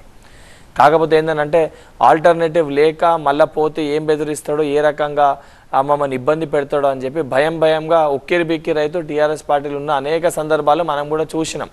వారికి ఉన్న అధికార బలాన్ని దుర్వినియోగం చేసి ఏ రకంగా వాళ్ళకి వ్యతిరేకంగా వెళ్ళిన నాయకులని అణచివేసే ప్రయత్నం చేసినా మనం చూసినాం. ఆ భయంతో ఇన్ని రోజులు ఓపిక పట్టినరు. ఇప్పుడు ఆ భయం పోయింది. సరైన నాయకుడు ఎదురుగా కనబడుతుండు. రేవంత్ రెడ్డి గారు ఆ ధైర్యాన్ని ఇవ్వగలుగుతుండ్రు. రేవంత్ రెడ్డి గారు పరిపాలించే విధానం నచ్చుతుంది కాబట్టి తప్పనిసరిగా వారు రేపొద్దున చేరే అవకాశం ఉంటుంది. ఓకే, శ్రీధర్ రెడ్డి ఉన్నారు న్యూయార్క్ నుంచి మీతో మాట్లాడడానికి. శ్రీధర్ రెడ్డి గారు నమస్తే అండి. రేవంత్ రెడ్డి గారి రూలింగ్ బాగుంది. యాక్చువల్గా నాకు కాంగ్రెస్ పైన అంత ఇంప్రెషన్ లేదు, కానీ చాలా బాగుంది. ఒక 2 పాయింట్స్ అండి. మీరు ఉచిత బస్సు ప్రయాణం మహిళలకు పెట్టారు, ఆటో వాళ్ళు ఇబ్బంది పడుతున్నారు అని చెప్పారు. ఒక చిన్న ఐడియా ఉంది. ఇప్పుడు ఈ గవర్నమెంట్ బ్యూరోక్రాట్స్ కానీ లేకపోతే రాజకీయ నాయకులు కానీ government vehicles complete heavy personal usage అండి. అంటే వాళ్ళ పిల్లలు మనవాళ్ళు స్కూళ్ళకి, కాలేజీలు డ్రాపులకి, తర్వాత సినిమాలకి, తర్వాత ఫ్యామిలీ అవుటింగ్స్కి అన్ని గవర్నమెంట్ వెహికల్స్ విపరీతంగా హెవీ పర్సనల్ యూసేజ్. అదంతా కట్ చేసి ఈ బ్యూరోక్రాట్స్ అండ్ రాజకీయ నాయకులు అందరూ ఆటోలు వాడుకోవాలి, వాళ్ళు వాళ్ళ ఫ్యామిలీస్ ఫర్ పర్సనల్ యూస్ అని మీరు ఒకటి అసెంబ్లీలో తీసుకొస్తారా? దానివల్ల కొంత ఆటో వాళ్ళకి బెనిఫిట్ అవుతుంది. ఎందుకంటే నాకు తెలిసి పోలీస్ డిపార్ట్మెంట్లో ఉన్న అధికారులు, ఐఏఎస్, ఐపీఎస్ అధికారులు, రాజకీయ నాయకులు ఈ government vehicles heavy personal usage ఉంది. అంటే కంప్లీట్ గా చెప్పాలంటే మొత్తం ఫ్యామిలీ పనులకి గవర్నమెంట్ వెహికల్స్ వాడుకుంటారు. అది మొత్తం కట్ చేసి ఆటోలని యూజ్ చేసుకోమని చెప్పండి. దానివల్ల ఏమంటే ఈ ఆటో వాళ్ళకి కొంత ప్రాబ్లము తగ్గుతుంది. సెకండ్ పాయింట్ ఏంటంటే కాంగ్రెస్ కి పర్సనల్ గా మీకు ఇప్పుడు రేవంత్ రెడ్డి గారు చాలా బాగా పికప్ అవుతున్నారు. ఐ థింక్ నెక్స్ట్ 3-4 years లో ఇంకా బాగా ఉంటుంది. కాబట్టి మహానేత, జననేత అనే టైటిల్స్ రావాలంటే మీకు ఒక సొంత మీడియా ఉండాలి. కాబట్టి ఇప్పుడు 10 ఏళ్ళు బంగారు తెలంగాణ కాన్సెప్ట్ పెట్టుకున్న టీఆర్ఎస్ వాళ్ళు ఏం చేయకున్నా కూడా మీడియా నిలదీయలేదు, అడగలేదు. మీరు 100 రోజులు కూడా కాలేదు, ఇంకా 6 గ్యారెంటీలు ఏంటి, ఎప్పుడు చేస్తారని పీకుదింటున్నారు మిమ్మల్ని. కాబట్టి ఒక పర్సనల్ మీడియా ఉంటే ఈ మహానేత కాన్సెప్ట్, జననేత కాన్సెప్ట్, తర్వాత ఈ భజన కార్యక్రమాలు మొదలు పెట్టుకుంటే బాగుంటుంది. అంటే యాక్చువల్గా చెప్పాలంటే ఈ పర్సనల్ మీడియా ఒకటి ఉండాలండి. ఒక లీడర్ ఎదగాలంటే మంచి భజన కార్యక్రమాలు చేస్తూనే ఉండాలి. దాని గురించి ఏమంటారు? శ్రీధర్ రెడ్డి గారు సరే థ్యాంక్ యూ. అంటే మా గవర్నమెంట్ పైన ఉన్న దాంతో పబ్లిసిటీ చేయాలని చెప్పారు. కాకపోతే మా విజన్ చాలా డిఫరెంట్ అండి. సరే ఎవరన్నా కూడా ప్రజాస్వామ్యంలో మమ్మల్ని ప్రశ్నించాలి, అప్పుడే మాకు కూడా ఎప్పటికప్పుడు ఆ భయం అనేది ఉండాలి. అంటే ఎవరో మమ్మల్ని క్వశ్చన్ చేస్తేనే మాకు కూడా ఆ రెట్టింపు ఉత్సాహంతో పనిచేయాలని చెప్పి జవాబుదారీతనం అంటారు కదా, ఆ జవాబుదారీతనం ఏ ప్రభుత్వానికన్నా ఉండాలని చెప్పి కోరుకునే సర్కార్ రేవంత్ సర్కార్. అది చాలా స్పష్టంగా క్లారిటీతో రేవంత్ రెడ్డి గారు ఆ విజన్ తోటే ఉన్నారు. ఎవరన్నా సమస్యని క్వశ్చన్ చేస్తే వాళ్ళ గొంతుని అణచివేశాలనే ప్రయత్నం చేయరు. ఆ సమస్య ఎందుకు చెప్తున్నారని విని అందులో ఏదైతే మనం నిజంగా తగ్గాలి, వెనుకకి తగ్గాలని ఉంటే ప్రజల కోసం వెనుకకి తగ్గి మెరుగైన పరిపాలన అందించాలని ఒక ఫోకస్ తోటి వారు పనిచేస్తారు. ఫస్ట్ అది. సెకండ్ది సంబంధించి గవర్నమెంట్ వెహికల్స్ పర్సనల్ యూసేజ్కి యూజ్ చేయకుండా అడ్డుకట్ట ప్రభుత్వం వేయగలుగుతుంది. కాబట్టి అధికారులని మీరు ఆటోలలోనే వెళ్ళండి అని చెప్పి మనం డైరెక్ట్ చేయలేము. That's not practically possible. అంటే వాళ్ళపైన మనము వాళ్ళ వ్యక్తిగత జీవితం పైన మీరు ఆటోనే యూజ్ చేయాలనే ఒక ఇండికేషన్ కానీ ఏదైనా కూడా ఇంపోజ్ చేయలేం. విచ్ ఇస్ అంటే సిస్టమ్ ప్రకారం that's not correct. Because every one have their own individuality and their freedom. నువ్వు గవర్నమెంట్ సెక్టర్లు ఉన్నావు కాబట్టి నువ్వు ఆటోనే వాడాలని చెప్పి మనం ఇంపోజ్ చేస్తామని అనుకోండి. అంటే అది ఒక డిక్టేటర్షిప్ కైండ్ ఆఫ్ థింగ్. అంటే ఈ రోజు అదైంది, రేపు పొద్దున ఇంకోటి ఇంపోజ్ చేయాలనిపిస్తుంది, ఎల్లుండి ఇంకోటి ఇంపోజ్ చేయాలనిపిస్తుంది. క్రమక్రమాన అది ఇట్ లీడ్స్ టు ఎన్ అంటే అపర్షన్ ఇంకెక్కడికో దారి తీస్తుంది అది. So that's not practically possible. ఈ ఆటో వాళ్ళకి సంబంధించి ఆల్రెడీ రేవంత్ రెడ్డి గారు వాళ్ళకి ఒక ఇప్పుడు బస్ ట్రాన్స్పోర్ట్ మనకు ఒక చోటుకి వెళ్ళి ఒక చోటుకే ఉంటుంది. ఉదాహరణకి బస్ స్టాప్స్ వరకే ఉంటుంది. ఆ స్టాప్స్ దగ్గర ఈ ఆటో వాళ్ళకి మనం స్టాండ్స్ ని ఏర్పాటు చేసి ఆటో స్టాండ్స్ ని ఏర్పాటు చేసి వాళ్ళకి ఒక స్థలం కేటాయించి ఇప్పుడు ఫుట్ పాత్స్ ఉన్నాయి అక్కడ కొంచెం తీసేసి పర్టికులర్ ఈ బస్ ఆటో బేస్ ఎన్ని పడితే ఆటోస్ కాదు, ఒక యూనియన్ లెక్క ఏర్పాటు చేసి ఈ ఆటో స్టాండ్కి ఇన్నే ఆటోస్ అని చెప్పి మనం ఏర్పాటు చేయగలిగితే 100% అది. ఎందుకంటే దాంతోపాటు మనం వాళ్ళ ఫైనాన్షియల్ అసిస్టెన్స్ ఇస్తున్నాం కదా, ఫైనాన్షియల్ అసిస్టెన్స్తో పాటు మనకు కూడా ఒక అకౌంటబిలిటీ ఉంటుంది. ఈ ఆటో యూనియన్ ఎన్ని ఆటోస్ ఉంటాయి, ఇంతమందికి ఇన్ని ఆటోస్కి ఫైనాన్స్, అదొక రిజిస్టర్డ్ ఉంటుంది. సో అందులో కూడా ఒక ఫిక్స్డ్ ఆటోస్ కూడా ఇష్టం ఉన్నట్టు రేట్ పెట్టకుండా ఒక ఫిక్స్డ్ మీటర్ ఉంటుంది. ఈ ఏరియాకి ఇంత, ఈ ఏరియాకి ఇంత అని ఒక చార్ట్ ఉంటే వాళ్ళకి ఇబ్బంది కాదు, ప్రజలకు ఇబ్బంది కాదు, మాకు ఇబ్బంది కాదు. Already we are working on it. 100% in next like couple of days it will be implemented. Perfect. అంటే ఒక systematic way of dealing we have. ఇప్పుడు నేనే ఇంత మీకు ఇంత పర్టికులర్గా ఇంత ఎగ్జాక్ట్గా నేను చెప్పగలుగుతున్నా అంటే బీయింగ్ అంటే పార్టీలో నేనేమి ఆ కీ డిసైడింగ్ స్టేజ్లో నేను లేను. ఐఎమ్ రిప్రజెంట్ అంటే పార్టీలో ఒక పొజిషన్లో ఉన్నాను. బట్ నాకే ఇంత ఫోకస్గా ఇంత పర్టికులర్గా నాలెడ్జ్ ఉందనంటే ఇంకా we are already working on it. Right. ఇక శాసనసభలో ప్రతిపక్ష నేత లేరు అని కలవరిస్తున్నారు. పెద్ద ఆయనకి దెబ్బ తగిలింది, ఆరోగ్య సమస్య ఉంది. ఎందుకంటే ఫోర్స్ చేయడం వెనక ఉద్దేశం ఏంది? Are you want him to seen at the సభ? అంటే ప్రజాస్వామ్యంలో ప్రతిపక్ష నాయకుడు కుర్చీ ఖాళీగా ఉంటే క్వశ్చన్ చేయాల్సిన వ్యక్తి లేకపోతే అది ప్రజాస్వామ్యబద్ధంగా కనబడేటోళ్ళకి. దట్లో అంటే అది ప్రాపర్గా అంటే ఎవరు చూసినా కూడా ప్రతిపక్ష నాయకుడు లేడు కాబట్టి వీళ్ళు ఏది మాట్లాడినా నడుస్తురనే విధముగా ఉంటుంది. అదే వారు ఉన్నారనుకోండి, మేము ఏదైనా చెప్పినా వారు కౌంటర్ చేసినా డిస్కషన్ ఉండాలి. డిస్కషన్లో అవుట్కమ్ అనేది ప్రాపర్గా వస్తుంది. కానీ ఇక్కడ ప్రాబ్లం ఏమవుతుందనంటే నిజంగా వారికి హెల్త్ బాగాలేక వారు బయటికి పోకపోతే ప్రాబ్లం ఏం లేదు. వారు అసెంబ్లీకి రమ్మంటే వారికి హెల్త్ బాగాలేదని అంటారు. నల్గొండలో ఇతర దగ్గర పబ్లిక్ మీటింగ్స్ పెట్టుకోనికి వారికి హెల్త్ సహకరిస్తుంది. సో వారు సిస్టమ్ని డెమోక్రసీని ఫాలో అవుతలేరు కాబట్టి ప్రభుత్వంలో ఉన్న మా ముఖ్యమంత్రి గారు నేరుగా ప్రతిపక్ష పార్టీ నాయకులు వచ్చి మేమేమన్నా తప్పు చేసినా అసెంబ్లీ వేదికగా నేరుగా మమ్మల్ని ప్రశ్నించండి. మీరు ఎక్కడనో మీడియాలో కూర్చొని మీడియా ముందు మాట్లాడి అది చేస్తున్నారు ఇది చేస్తున్నారని మేము అబద్ధపు ప్రచారాలు చేయకండి. ఇప్పుడు ఉదాహరణకి దాన్ని ఎందుకంత పర్టికులర్గా చెప్పారంటే మిషన్ భగీరథ ఈ కాళేశ్వరం ప్రాజెక్టులలో స్కామ్ లైన్ అని చెప్పి రేవంత్ రెడ్డి గారు చెప్తే దాన్ని తప్పుదో పట్టించడానికి కృష్ణా ట్రిబ్యునల్ అని చెప్పి ఇష్యూని డైవర్ట్ చేసే ప్రయత్నం చేస్తారు. సో నిజంగా కృష్ణా ట్రిబ్యునల్ ఇష్యూ అవన్నీ ఆధారాలు ఉంటే ముఖ్యమంత్రి గారు ఏదైతే గత మాజీ ముఖ్యమంత్రి గారు కేసీఆర్ గారు వచ్చి ముఖ్యమంత్రి గారిని అదే అసెంబ్లీ సాక్షిగా అక్కడనే క్వశ్చన్ చేయవచ్చు కదా. నేరుగా ప్రజలందరూ కూడా చూస్తారు కదా దొంగ ఎవరు, తప్పు ఎవరు చేసి, తప్పు ఎవరు చేయలేదు, తేటతెల్లం అయిపోతుంది కదా. ఎందుకు ఆ హైడ్ అండ్ సీక్ గేమ్ ఆడే ప్రయత్నం చేస్తారు? దొంగతనం చేసిన వాళ్ళే కదా బయటికి రారు. దొంగతనం చేయకపోతే నేరుగా డైరెక్ట్గా చర్చకే రావచ్చు అనే ఒక దాంతో రేవంత్ రెడ్డి గారు పిలవడం జరిగింది. అంటే కేసీఆర్ గారు అనుభవజ్ఞులు, చాలా ఆయనకి 88,000 పుస్తకాలు చదివారు కదా. వాట్ ఎవర్ అంటే అనుభవాన్ని వాడుకున్నామని రమ్మంటున్నాము. చెప్పాల్సిన అవసరం వస్తుందంటారా, ఉన్నదంటారా? అంటే వస్తారేమో, why can't you wait and see? అంటే ఇప్పుడు ఫర్ ఎగ్జాంపుల్ ఇప్పుడు నాకు ఇప్పుడు నా ఈ 20 years నుంచి 30 years ఏజ్ గ్రూప్ వాళ్ళకి ఏం ప్రాబ్లం ఉంది, మా మైండ్ సెట్ ఏ రకంగా ఉందనంటే కేసీఆర్ గారి కంటే బాగా నేనే చెప్పగలుగుతాను. ఎందుకంటే వారు చెప్పినవి వింటే తెలుస్తుంది, నేను అనుభవిస్తున్నా కాబట్టి నాకు తెలుస్తుంది. సో ఎంత అనుభవం ఉన్నవారు కానీ రాజకీయంలో ఉన్నప్పుడు కొత్త విషయాలు రాజకీయాలు కానీ రాజకీయ పొలిటికల్ ప్రొఫెషన్లో ఎప్పటికప్పుడు కొత్త విషయాలు వస్తూ ఉంటాయి, కొత్త ఐడియాస్ వస్తూ ఉంటాయి, కొత్త రిఫార్మ్స్ తీసుకురావాల్సి వస్తుంది. సో మాట్లాడడమే కాదు వినడం కూడా తెలిసి ఉండాలి. దానితో పాటు కేసీఆర్ గారు మీరు అన్నట్టు చాలా అనుభవం ఉంది కాబట్టి సరే మేము వారికి ఏమి చెప్పలేకపోయినా మేము పెట్టే ప్రాజెక్ట్స్లో మేము పెట్టే స్కీమ్స్లో వారి ఇన్పుట్స్ ఇస్తారనే ఉద్దేశంలో కూడా తీసుకోండి. మీరు ఇంకేదైనా ఇన్పుట్స్ ఇస్తారు కదా వారు వచ్చి అక్కడ ఇచ్చే బదులు ఏదైనా మేము చెప్పినప్పుడు తప్పులు ఉంటే ఆ తప్పుల్ని సరిదిద్దనికన్నా ఉపయోగపడతారు కదా. సో దాన్ని ఉద్దేశించన్నా ఆ ప్రతిపక్ష పార్టీ చైర్లో కూర్చుంటే వాళ్ళకు కూడా అది అడ్వాంటేజే కదా. ఏదైనా స్కీమ్ ఉంది వారు ఏదైనా చెప్తారు దాన్ని మేము ఇంప్లిమెంట్ చేస్తే వారికి కూడా అది మంచి పేరే కదా. సో ఆ హెల్తీ డిబేట్ ఉండాలి అనే ఉద్దేశంతో వారిని ఆహ్వానించడం జరిగింది with not any negative context. వారు దాన్ని నెగిటివ్ కాంటెక్స్ట్ తీసుకొని రమ్మంటున్నాను అంటే మరి గెలిచినప్పుడు ఆ కుర్చీలో కూర్చున్నప్పుడు మరి అపోజిషన్ లీడర్ ప్రతిపక్ష నాయకులకి వారు ఎందుకు పొజిషన్ తీసుకుని ఇంకెవరికైనా ఇచ్చేది ఉండే వచ్చే ఉద్దేశం లేదనంటే ఒక ప్రజాస్వామ్య వ్యవస్థలో అంటే అఖిలపక్ష సమావేశం అని ఒకటి ఉండేది. అంటే గత కొంతకాలంగా అది వినిపించట్లేదు, కనిపించట్లేదు. మరి ఈ టర్మ్లో కాంగ్రెస్ హయాంలో అఖిలపక్ష సమావేశం అందరినీ ఆహ్వానించి ఒక డెసిషన్ మేకింగ్ ఇన్వాల్వ్ చేస్తారా? ఇన్వాల్వ్ చేసేదానికి మీకు నిదర్శనమే 13వ తారీఖు అందరినీ మేడిగడ్డ దగ్గరికి వెళ్దాం రమ్మని చెప్పినాం కదా అన్ని పార్టీ నాయకులని.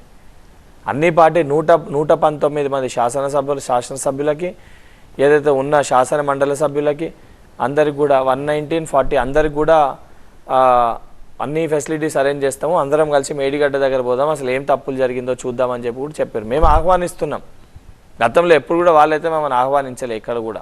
గత 10 సంవత్సరాలల్లా సరే మమ్మల్ని వాళ్ళ పార్టీ నాయకులనే వాళ్ళు ఆహ్వానించలేదు కానీ మమ్మల్ని ఎడికెళ్ళి ఆహ్వానిస్తారు. కానీ ఆ రకంగా ఉండొద్దు, అందరం కలిసి ఉండాలి, అసలు సమస్యలు ఏమున్నాయి సమస్యల్ని పరిష్కరించుకున్నామనే ఉద్దేశంతో we are ready to accept everything. But they are not ready to accept చెప్పే ఒక ఉద్దేశం వాళ్ళకి లేదు. అంటే ఏం జరుగుతుందో వారు ఆ పరిస్థితుల్లో వాళ్ళు లేరు. వాళ్ళు ఇంకా అదే పర్సెప్షన్లో ఉన్నారు, మేమే అధికారంలో ఒక అహంకారంతో వాళ్ళు ఉన్నారు. సో దానికి టైం విల్ ఆన్సర్ చెప్తుంది, వాళ్ళకి సమయమే వాళ్ళకి సమాధానం చెప్తుంది. ఓకే, ఇక అంటే ఒక పరీక్ష అయింది ఇంకో పరీక్ష ఉన్నది అన్నట్టుగా అసెంబ్లీ అయింది, లోక్సభ ఎన్నికలు కూడా ఉన్నాయి. ప్రెషర్ అనిపిస్తలేదా? అంటే పార్టీ ఇక్కడ 100 రోజుల టార్గెట్ని చూడాలన్నా లేకపోతే లోక్సభ కైండ్ ఆఫ్ వ్యూహరచన చేయాలన్న స్ట్రాటజీస్? Both are different. అంటే వాళ్ళ లెక్క కాంగ్రెస్ పార్టీ అధికార దాహంతో ఎప్పుడు పని చేయదు. కాంగ్రెస్ పార్టీ నిజంగా మేము అధికారంలో ఉండాలని అధికార దాహంతో మేము పనిచేస్తే ఏ పార్టీ పుట్టుకనే ఉండకపోతుండే. వీళ్ళ లెక్క మేము గిన పనిచేసి ఉంటే గతంలో మేము ఎప్పుడు కూడా ఏంటంటే ప్రభుత్వం నడిపించడం ఒక తీరు, అది ముఖ్యమంత్రి గారు చూస్తారు, సంబంధించిన మంత్రులు సంబంధించిన ఎమ్మెల్సీస్ మేము చూస్తాం. అండ్ పార్లమెంట్ ఎలక్షన్స్కి సంబంధించి ఇప్పుడు పీసీసీ అధ్యక్షుని స్థాయిలో, అదే ముఖ్యమంత్రి గారు ఇక్కడికి వస్తే పీసీసీ అధ్యక్షుని స్థాయిలో పార్టీ లైన్ పార్లమెంట్ ఎలక్షన్స్ గురించి చూస్తుంది. రెండు ప్యారలల్గా రన్ అవుతాయి. దీనికోసం ఇదాగదు, దీనికోసం ఇదాగదు, రెండు ప్యారలల్గా రన్ అవుతాయి. ఇచ్చిన స్కీమ్స్ని ఇంప్లిమెంట్ చేస్తాము, దానితో పాటు పార్లమెంట్లో ఇంకేం స్కీమ్స్ తీసుకొని వస్తామో దానిపైన మాట్లాడతాము, ప్రజల దగ్గరికి వెళ్తాము. ఆ వెళ్ళిన క్రమంలో గవర్నమెంట్ ఇంప్లిమెంట్ చేసిన స్కీమ్స్ని మా పార్టీ నాయకులు, పార్టీ కార్యకర్తలు క్షేత్రస్థాయిలో ప్రజలకి వివరించే ప్రయత్నం చేస్తారు. అండ్ ప్రజలు ఇచ్చే తీర్పుని స్వాగతిస్తాం. రైట్. అంటే ఇంతకుముందు గత ప్రభుత్వంలో ఆ పార్టీ విధానాన్ని చూస్తే అనిపిస్తుంది, అంటే సెల్ఫ్ అనాలిసిస్ అనుకోండి, అందరిని ఇన్వాల్వ్ ఒక డెసిషన్ వచ్చేసేది అనమాట ఒక ఇష్యూ మీద. బట్ ఇక్కడ everybody is working individually. So how it's happening? అంటే with the coordination only, but how it's happening? అంటే ఇక్కడ ఏంటంటే ఇప్పుడు ఇరిగేషన్ సంబంధించి ఉంది, అది కంప్లీట్గా ఇరిగేషన్ శాఖ మంత్రి గారే హ్యాండిల్ చేస్తారు. ఏదైనా ఇన్పుట్స్ ఉంటే ఇరిగేషన్ శాఖ మంత్రి గారు సీఎం గారితో మాట్లాడతారు. శిశు సంక్షేమ శాఖ ఉంది, ఫర్ ఎగ్జాంపుల్ సీతక్క గారి పంచాయతీరాజ్ శాఖ ఉంది, దానికి సంబంధించింది సీతక్క గారే దాని గురించి చూస్తారు. సినిమాటోగ్రఫీ కానీ రోడ్స్ అండ్ బిల్డింగ్స్ వెంకటరెడ్డి గారు, ఎవరి శాఖ మంత్రులు వాళ్ళే చూస్తారు. గతంలో ఎక్కడన్నా ఇదే ఉంటుండే, కానీ మన దరిద్రం ఏంటంటే గత 10 సంవత్సరాలుగా ఒకరే పరిపాలించారు. ఇప్పుడు ఎడ్యుకేషన్ మినిస్ట్రీలో 2-3 ఎగ్జాంపుల్స్ చెప్తాను. అప్పుడు ఇంటర్మీడియట్ స్టూడెంట్స్ని ప్రమోట్ చేయాలని చెప్పి డెసిషన్ తీసుకోరు. అంటే కోవిడ్ టైం వీళ్ళకి తక్కువ వచ్చినాయి మార్క్స్, ప్రమోట్ చేయాలని మేము ప్రొటెస్ట్ చేసినాం. ఒక దిక్కు సబితాయిందర్ రెడ్డి గారు ససేమీరా నేను చెయ్యాలని అంటూనే ఉన్నారు, మరొక దిక్కు ముఖ్యమంత్రి గారు నోట్ వచ్చింది ప్రమోట్ చేస్తున్నామని చెప్పాను. So there was a coordination అక్కడ లేకుండే, అక్కడ వన్ మ్యాన్ షో అది. అంటే గత ప్రభుత్వంలో ఎట్లా అంటే కేసీఆర్ గారు రాజు, కేటీఆర్ గారు యువరాజు, కవిత గారు యువరాణి, హరీష్ రావు గారు కోశాధికారి. రాజు గారు ఆజ్ఞాపించాలి, యువరాజు గారు ఆమోదించాలి, కవిత గారు చూడాలి, కోశాధికారి పోయి అందరు మంత్రుల దగ్గర సామంత రాజుల దగ్గర తీసుకొచ్చినట్టు ఓకే అనగానే దందనగానే పాస్ అయిపోవాలి. అక్కడ వన్ సైడ్, అక్కడ చెప్పడం వినడమే, ఇక్కడ డిస్కషన్. ఇక్కడ రెండు వైపులకు వెళ్ళి చర్చ జరుగుతుంది. అక్కడ చర్చ కాదు, అక్కడ జస్ట్ క్లాసెస్, అది పాఠం చెప్పడమే, ఇది డిస్కషన్. సో ప్రజాస్వామ్యంలో డిస్కషన్ ఉండాలి, రెండు వైపులకు వెళ్ళి చెప్తే ప్రాపర్ అవుట్కమ్ వస్తుంది. ఇప్పుడు అది జరుగుతుంది. సరే 10 సంవత్సరాల తర్వాత ఏ కళతోటైతే ప్రతి తల్లి తెలంగాణని ఊహించుకుందో ఆ కళ నెరవేరాలని చెప్పి సోనియా గాంధీ గారు తెలంగాణ ఇచ్చిర్రో ఆ కళ ఇప్పుడు మా రేవంత్ గారి సర్కార్లో ఇప్పుడు కంప్లీట్ అవుతుంది. ఇంకొకటి అంటే how you answer it, I don't know. KCR ముద్రని చెరిపేస్తాం అంటే వాట్ కైండ్ ఆఫ్ స్టేట్మెంట్? దాన్ని ఏమనుకోవచ్చు? అంటే ఇంప్రూవైజ్డ్ అనుకోవచ్చా, లేకపోతే ఇంకా రాజరిక పాలన డిక్టేటర్షిప్ని చెరిపేస్తామని చెప్పినాం. అంటే ఒక ఫ్యాసిస్ట్ స్టేట్ లెక్క కేసీఆర్ గారు పరిపాలించారు అనేది అందరికీ తెలుసు. అంటే కేసీఆర్ గారు కలవకపోవడము, కేసీఆర్ గారు అహంకారం కానివ్వండి, ఈవెన్ సరే మా పట్ల పోనివ్వండి, media has every right to question. Media question చేస్తే మీడియా వాళ్ళని కూడా మీరేంది క్వశ్చన్ చేసేది, మీరా నాకు చెప్పేదనే విధంగా ఒక అహంకారంతో వారు మాట్లాడుతుంటారు. 2-3 ఛానల్స్ కూడా ఏదో మాట్లాడే ప్రయత్నం చేస్తే వాళ్ళని కూడా ఇబ్బంది పెట్టి ఏ రకంగా ఇబ్బందులకు గురి చేసారో మనం అందరం చూసినాం. ఏదైతే సంబంధించి కొంత యూట్యూబర్స్ని కూడా కొంతమందిని అరెస్ట్ చేసి జైల్లో పెట్టడం జరిగింది. సో ఆ యొక్క వారు ఏదైతే ఆ డిక్టేటర్షిప్ని ఏదైతే చూపించే ప్రయత్నం చేసారో పూర్తి స్థాయిలో దాన్ని నీలమట్టం చేస్తాం, తూడ్చేస్తాం అనే ఒక మాటగా కేసీఆర్ గారి ముద్రని చేర్పేస్తామని చెప్పి రేవంత్ రెడ్డి గారు మాట్లాడడం జరిగింది. ప్రజాస్వామ్యం ఇప్పుడు అంటే ఈ తరం అదొక పదంలానే కనిపిస్తుంది. వ్యవస్థ ఎట్లా ఉంటుంది అనేది మర్చిపోయినారు. సారీ టు సే దట్ అట్లా మారిందనమాట. సో నిజంగా కాంగ్రెస్ని ఇప్పుడు హోప్ పెట్టుకోవచ్చా? ప్రజాస్వామ్యం అంటే ఇందిరమ్మ రాజ్యం అని ఒక టైటిల్ ఇస్తారు మీరు. సో ఈజ్ దట్ ప్రజాస్వామ్యం యూఆర్ గోయింగ్ టు షో? అంటే ఈరోజు ముఖ్యమంత్రి గారు 60 రోజులలో మీడియాతోటి ఇంటరాక్షన్స్ 6 ఇంటరాక్షన్స్ అయినాయి. ఎక్కడ ఇంటరాక్షన్ అయినా ఎవరేం క్వశ్చన్ చేసినా కూడా ఏదైనా ఇన్పుట్ ఇచ్చినా అప్పటిదప్పుడు తీసుకొని ఇంప్లిమెంట్ చేసారు. ఫస్ట్ అది. సెకండ్ది ప్రజా దర్బార్లో నేనే వెళ్ళి ఒక సమస్య ఒక ఎగ్జామ్ పోస్ట్ పోన్ చేయాలని చెప్పి నేనే అడిగితే లాస్ట్ స్టేజ్కి వచ్చినప్పుడు టీఎస్ జెన్కోది ఇమీడియట్గా వారు రియాక్ట్ అయ్యి పోస్ట్ పోన్ చేశారు. ఇవాళ కూడా శాసనసభ్యులు మేము అందరం కలిసి జియో 46 పైన రిప్రజెంటేషన్ ఇస్తే కూడా లేదు దానిపైన కూడా రివ్యూ చేస్తాము, దాన్ని కూడా ఆలోచించి తప్పనిసరిగా దానిపైన కూడా డెసిషన్ తీసుకుంటామని చెప్పారు. దానితో పాటు సంబంధించిన మంత్రులు కానీ అందరు కూడా మీకు సెక్రటేరియట్లో రాత్రి 2 గంటలకు 3 గంటలకు శ్రీధర్ బాబు గారు అవైలబుల్ ఉంటారు. Midnight 2 o'clock 3 o'clock if anyone is coming to meet him, రాత్రి 2-3 సీతక్క గారు వాళ్ళందరూ అవైలబుల్ ఉంటారు. ఇది గతంలో ఎక్కడైనా మనం చూసినామా? గతంలో ఎక్కడన్నా ఒక మంత్రి ఎక్కడన్నా సంబంధించిన వాళ్ళకి ఇది రిఫర్ రాసే పరిస్థితి ఉంటుండేనా? ఇప్పుడు ఎవరి దగ్గర ఎవరి పని వాళ్ళు చేస్తుండ్రు. ముఖ్యమంత్రి గారు వారి పని వారు చేస్తారు, మంత్రులు వారి పని వారు చేస్తారు. అండ్ దాంతోపాటు నేను సరే ఎమ్మెల్సీగా నేను ఎన్నుకోబడ్డ తర్వాత ఇప్పటివరకు ఏదైతే పబ్లిక్ గవర్నమెంట్ ఎండ్కి వెళ్ళి ఉస్మానియా యూనివర్సిటీ ఆర్ట్స్ కాలేజ్ దగ్గరికి వెళ్ళి యువకుల దగ్గర యువకులకి ఎంప్లాయ్మెంట్ గురించి గ్రీవియన్సెస్ ఎవరు కలెక్ట్ చేసుకోలే. నేను ఉస్మానియా యూనివర్సిటీ ఆర్ట్స్ కాలేజ్కి వెళ్ళి రూమ్ నెంబర్ 57లో వాళ్ళు పిలిస్తే అక్కడ దాదాపు ఓ 2-3 వేల మంది విద్యార్థులు ఉంటే వాళ్ళ గ్రీవియన్సెస్ని ఒక 4 గంటల పాటు ఉండి ఏమేమి ఇష్యూస్ ఉన్నాయి అన్నీ రాసుకొని next day TSPSC chairman Mahender Reddy గారిని కలిసి పోయి ఇన్పుట్స్ అన్ని వారికి ఇచ్చినాను. దీనిపైన ఈ రకంగా చేయాలి, ఈ రిజల్ట్స్ డిక్లేర్ చేయండి, ఈ రకంగా దీన్ని హోల్డ్ చేయాలని చెప్పినాం. ఇది గతంలో ఇది ప్రజాస్వామ్యం కాదా? రోజు పొద్దున 8 గంటలకి వెళ్ళి 10 గంటల వరకు నా ఇంటి దగ్గరికి ఎవరు వచ్చినా కలిసి ఏం గ్రీవియన్సెస్ ఉన్నా తీసుకుంటున్నా. అంటే నేను ఒక ఎమ్మెల్సీగానే నా పని నేను చేస్తున్నప్పుడు, మంత్రులు వాళ్ళ పని వాళ్ళు చేస్తున్నప్పుడు, శాసనసభ్యులు వాళ్ళ పని వాళ్ళు చేస్తున్నప్పుడు ఇదే కదా ప్రజాస్వామ్యము. Good to know that. Naresh ఉన్నారు ఫ్లోరిడా నుంచి మీతో మాట్లాడడానికి. నరేష్ గారు, హలో, నమస్కారం అండి.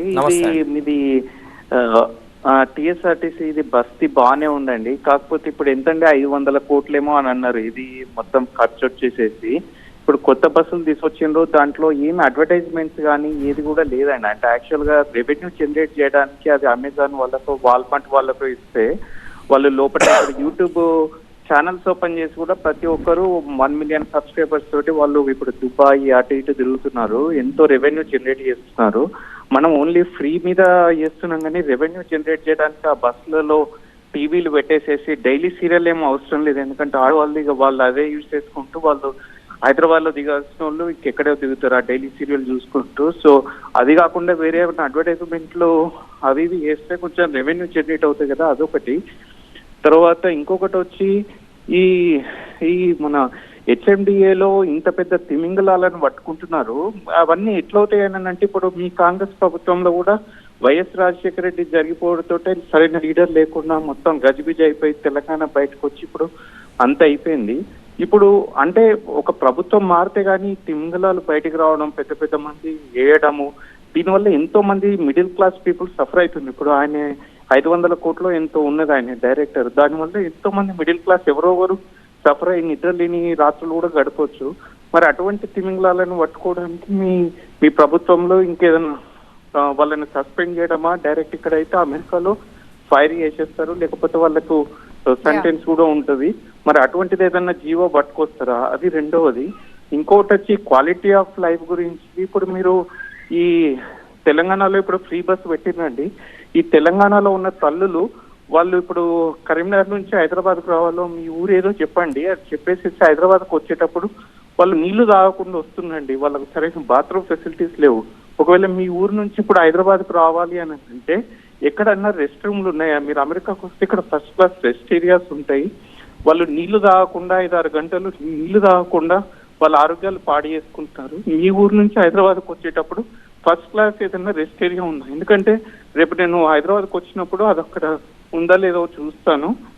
నీళ్లు తాగకుండా వస్తున్నారు. అది తెలంగాణ ప్రజలకు చాలా ఆరోగ్యాన్ని అనుకుంటా కదా. హైవే టాయిలెట్స్ ఉంటాయి. దాంతోపాటు ఊరికెళ్ళి ఇక్కడ వచ్చినప్పుడు ఏంటంటే బస్ స్టాప్స్ ఉంటాయి.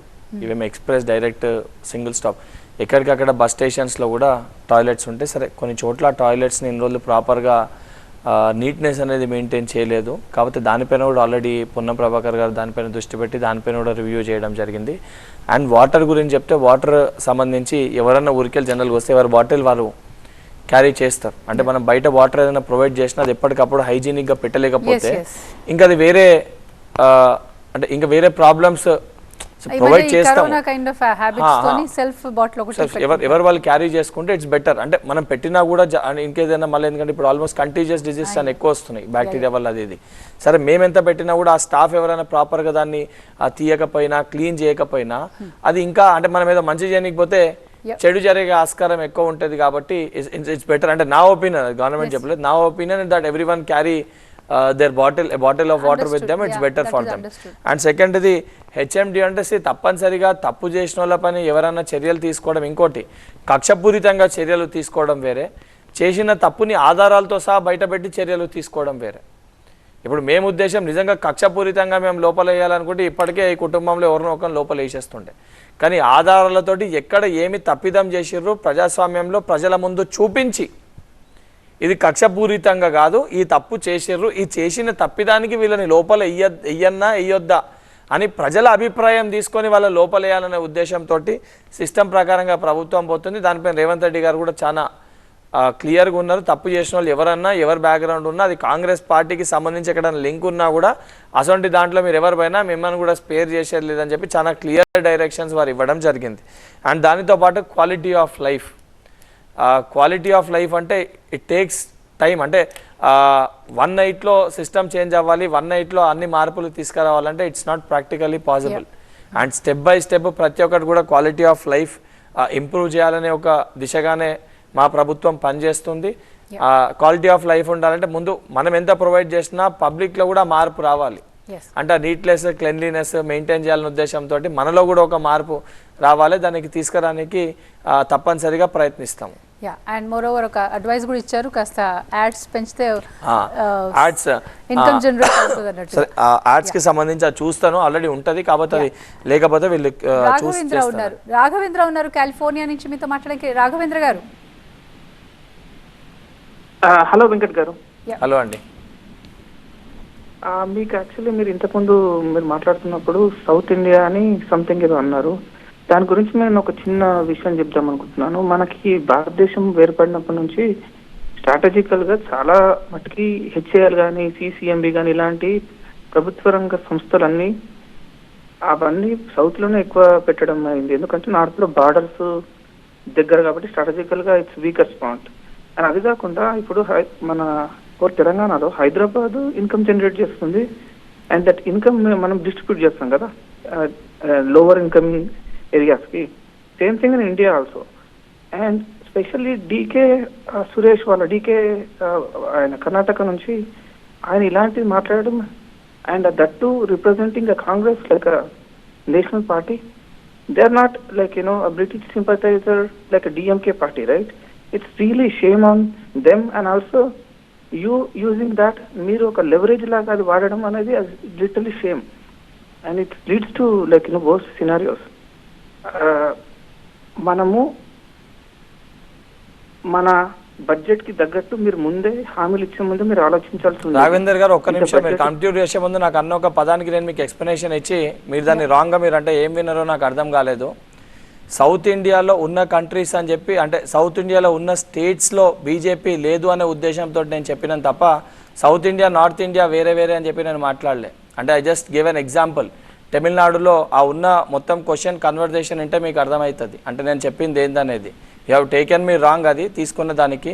ఆ సౌత్ ఇండియా, నార్త్ ఇండియా అనే ఉద్దేశంతో నేను మాట్లాడలే. ఇక్కడ ఈ సౌత్ ఇండియా ఏ స్టేట్స్లో కూడా లేదు, వారి ఇక్కడ నిధులు కేటాయించాము, ఆ రకంగా రాకపోతే ఏ రకంగా నిధులు తెచ్చుకోవాలి సెంట్రల్లోకి వెళ్ళని ఉద్దేశంతో నేను చెప్పినాను. సో ప్లీజ్ ఒకసారి మీరు చూసి come to a conclusion. Before ఏదైనా మీరు అనే ముందు ఒకసారి చూసి మాట్లాడండి. That was subject to the context. ఆ కాంటెక్స్ట్ లో మాట్లాడారు మీరు. yes అందుకని వారేదో ఆ సౌత్ ఇండియా, నార్త్ ఇండియా అదేదో ఆ రకంగా మాట్లాడమని అనుకుంటాం. మనం చెప్పింది ఏంటంటే ఈడున్న స్టేట్స్ లో బీజేపీ లేదు అని చెప్పి మనం చెప్పే ప్రయత్నం చేసినాం తప్ప it's not in that context. వారు సురేష్ గారు మాట్లాడిన దానికి నేను మాట్లాడిన దానికి చాలా హ్యూజ్ డిఫరెన్స్ ఉంది. వెంకట్ గారు, రీసెంట్గా మీరు కూడా బస్సులో ప్రయాణించినట్టుంది. అంటే రెస్పాన్స్ తెలుసుకోవడానికి ఎట్లా ఉంది, అంటే హౌ పీపుల్ ఆర్ పల్స్ ఎట్లా కనిపిస్తున్నాయి, పీపుల్ పల్స్? ఒకటి నేను మెయిన్గా బస్సులో నేను ప్రయాణించని కారణం ఏంటంటే that was my first day to go to కౌన్సిల్కి మొదటి రోజు వెళ్ళేటప్పుడు వాస్తవానికి వీళ్ళు ఇన్ని అంటారు కదా, స్కీమ్ గురించి ఇట్లా మాట్లాడుతారు కదా, వాస్తవానికి అసలు మా తల్లులు ఏమనుకుంటారో, మా చెల్లెలు ఏమనుకుంటారో అని కనుక్కున్న మన ఉద్దేశంతో బస్సులో ఎక్కి వారిని అడగడం జరిగింది. అడిగినప్పుడు వాళ్ళు కూడా అంతా బాగానే ఉంది బిడ్డ, కాకపోతే సాయంత్రం పూట కాలేజ్ టైమ్స్ చెల్లెలు చెప్పిందంటే కాలేజ్ ఇంటికి వెళ్ళేటప్పుడు రష్ ఎక్కువ ఉంటుందన్న, బస్సెస్ సరిపోవట్లేదు అని చెప్పి. అట్ ద సేమ్ టైం జాబ్కి వెళ్ళే అక్కలు కానివ్వండి, తల్లులు కూడా బెటర్ కాలేజ్ బస్సెస్ తక్కువ అయిపోయినాయి, పీక్ అవర్స్లో క్రౌడ్ ఎక్కువ ఉన్నప్పుడు ఇబ్బంది అవుతుందని. సో దానికి సంబంధించి కూడా చెప్పాము. ఎందుకంటే మనం బస్సెస్ ఆర్డర్ చేస్తే మనకి వితిన్ 1 వీక్లో అన్ని buses it takes time manufacture అయ్యేదానికి. సో ఆర్డర్ ఆల్రెడీ ఇంకా నాకు తెలిసి ఇంకా 1500 బస్సెస్ ఎన్నో బస్సెస్ పెండింగ్ ఉన్నాయి. 500 బస్సుల లైక్ ఇచ్చిన ఆర్డర్కి ఇంకా బస్సెస్ రావాల్సిన బస్సెస్ అన్ని కూడా పెండింగ్ ఉన్నాయి. అవన్నీ వస్తే తప్పనిసరిగా ఆ టైంలో ఆ రూట్లో ఎక్కువ అంటే బస్సెస్ ప్రొవైడ్ చేసే ఒక ప్రయత్నం కూడా ఆల్రెడీ చేస్తారు, దానిపైన రివ్యూ చేస్తారు. ఆ ఇన్పుట్ అక్కడ వచ్చిన ఇన్పుట్ని ఇమీడియట్గా మా శాఖ మంత్రులు ఎవరైతే ఉన్నారో పొన్నం ప్రభాకర్ అన్నతో ఇమీడియట్ కలిసి అన్న ఇదిగో ఇది ఇన్పుట్ వచ్చింది అన్న అని చెప్పి వారికి చెప్పినాను. Because it's my responsibility. నేను దేన్నైతే చేసుకున్నానో అట్ ద సేమ్ టైం ఆ కన్సర్న్ పర్సన్కి వెళ్ళి చెప్పడం అనేది నా బాధ్యత కాబట్టి వెళ్ళి చెప్పడం జరిగింది. So that's in the process. That's in the process. Thank you Venkat గారు. సో ఏ ప్రభుత్వం అంటే ప్రజలు ఏ ప్రభుత్వాన్ని ఎన్నుకున్నా కానీ ఒకటే ఒక ఆశతో ఎన్నుకుంటారు కాబట్టి ప్రజాస్వామ్యం అంటే they want to get benefited out of it. Because నాయకుడిని ఎన్నుకుంటే ఆ నాయకుడు మా బాగోగులు చూస్తారు అన్న ఒక నమ్మకంతో ఎన్నుకుంటారు కాబట్టి ఆ ఛాన్స్ కాంగ్రెస్కి వచ్చింది. ఇప్పుడు మరి prove yourself and we hope on behalf of the common man I'm also hoping that because ప్రజాస్వామ్యం అంటేనే అదొక గ్రేట్ ఫీలింగ్ కాబట్టి we hope that from Congress. Thank you very much అండి for your valuable time. Thank you. ఇది ఈరోజు వారధి. చూస్తూనే ఉండండి TV9.